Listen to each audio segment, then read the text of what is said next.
দেখুন, যে খবরে আমরা এবার নজর রেখেছি, বীরভূমের দিকেই তো আমাদের নজর। এই বীরভূম থেকেই তো বিদেশ। কোথায় নেই টুলুর সম্পত্তি? শুধুমাত্র বীরভূম নয়, সুদূর দুবাই, সেখানেও টুলুর ফ্ল্যাট রয়েছে এবং ব্যবসাও রয়েছে। নজর তদন্তকারীদের। স্বেচ্ছাসেবী সংস্থার আড়ালে কালো টাকা সাদা। নজর সিবিআই, ইডি। বাংলাদেশেও পাথর সাপ্লাইয়ের চেইন টুলু মণ্ডলের। নেপালেও ঘুরপথে বিনিয়োগ। নজর সিবিআই, ইডির। অর্থাৎ শুধুমাত্র দুবাই নয়, নেপালেও রয়েছে বিনিয়োগ এবং কলকাতায় একাধিক বিলাসবহুল সম্পত্তি, ফ্ল্যাট রয়েছে, জেলায় একাধিক বাড়ি রয়েছে, সম্পত্তি রয়েছে।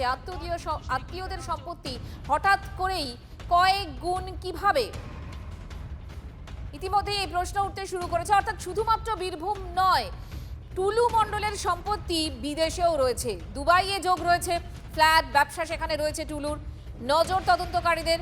স্বেচ্ছাসেবী সংস্থার আড়ালেই কালো টাকা সাদা করার নজির রয়েছে। নজর রয়েছে তাই সিবিআই এবং ইডির। শুধুমাত্র দুবাই নয়, বাংলাদেশ, সেখানেও পাথর সাপ্লাইয়ের চেন টুলু মণ্ডলের। আর কোথায় কোথায় এই টুলু মণ্ডলের এরকমভাবে ব্যবসা বা বিভিন্ন জিনিসগুলো এরকম বিস্তার হয়ে রয়েছে, সেটা আরো ভালো করে জানবো। সুপ্রিয় এই মুহূর্তে আমাদের সঙ্গে রয়েছেন, কথা বলবো তার সঙ্গে। সুপ্রিয়, দেখো, শুধুমাত্র যে পুলিশের নজরে এখন এই টুলু মণ্ডল বা নাজিমউদ্দিন মণ্ডল তা কিন্তু নয়, বিভিন্ন কেন্দ্রীয় গোয়েন্দা সংস্থা বা এজেন্সিরও কিন্তু নজরে রয়েছে এই টুলু মণ্ডল। অনুব্রত মণ্ডল গরু পাচার মামলাতে গ্রেপ্তার হওয়ার পর তখন সিবিআইয়ের নজরে এসেছিল এই টুলু মণ্ডল, কারণ তার ঘনিষ্ঠ ছিল এবং তার পরবর্তীতে কিন্তু ইতিমধ্যেই বিভিন্ন এজেন্সি মারফত বা সূত্র মারফত যে সমস্ত তথ্য সামনে উঠে আসছে যে শুধুমাত্র বীরভূম নয়, বীরভূমের বাইরে কলকাতাতেও প্রচুর সম্পত্তি রয়েছে টুলু মণ্ডলের, এমনকি দুবাইতেও তার ফ্ল্যাট বা সম্পত্তি রয়েছে, এমনও হদিশ কিন্তু পাওয়া যাচ্ছে বা তথ্য তদন্তকারীদের কাছে এসে পৌঁছেছে। এমনকি শুধুমাত্র রাজ্যের বাইরে এই পাথর ব্যবসার সঙ্গে যুক্ত ছিলেন তা কিন্তু নয়, তার পাশাপাশি একেবারে প্রতিবেশী বাংলাদেশেও এই পাথরের ব্যবসা টুলু মণ্ডলের রয়েছে, এমনটাও কিন্তু জানা যাচ্ছে। আর সেই জন্যে বিএসএফ থেকে শুরু করে কেন্দ্রীয় এজেন্সির নজরে রয়েছেন এই টুলু মণ্ডল।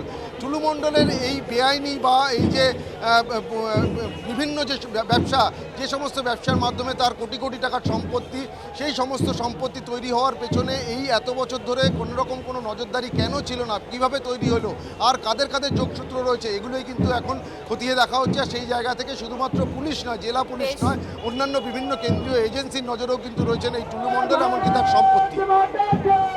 আপাতত তোমাকে ধন্যবাদ।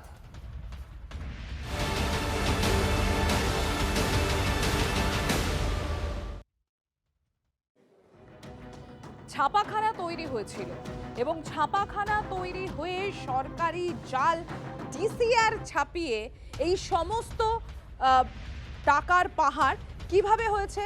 আমার সহকর্মী সুজয় রয়েছেন আমার সঙ্গে, আমি একবার সুজয়ের কাছে চলে যাব।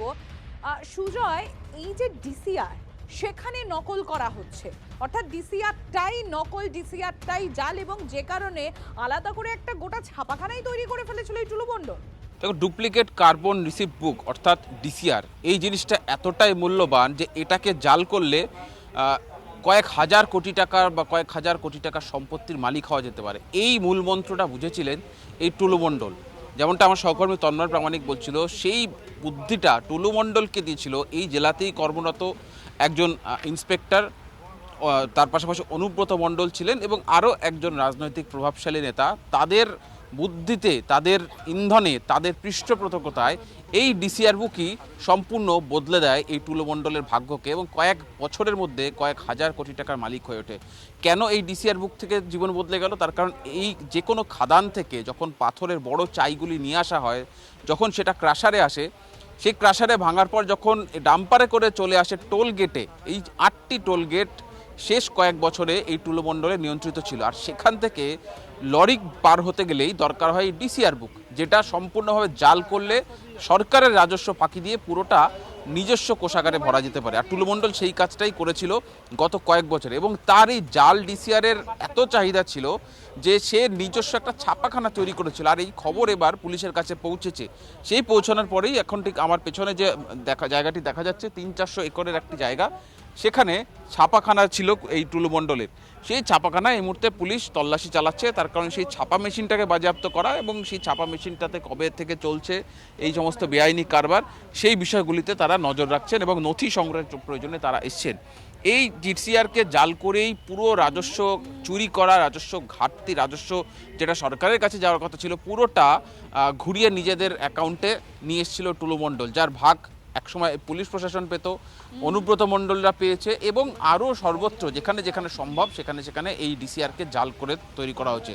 অবিকল আসল ডিসিআরের মতো দেখতেই এই ছাপাখানায় ছাপা হতো, এবং তার কাছে টুলু মণ্ডলের সিন্ডিকেটের কাছে ওই যে 8টা সুজয়, টোল গেটের যখন কথা আমরা বলছিলাম। এই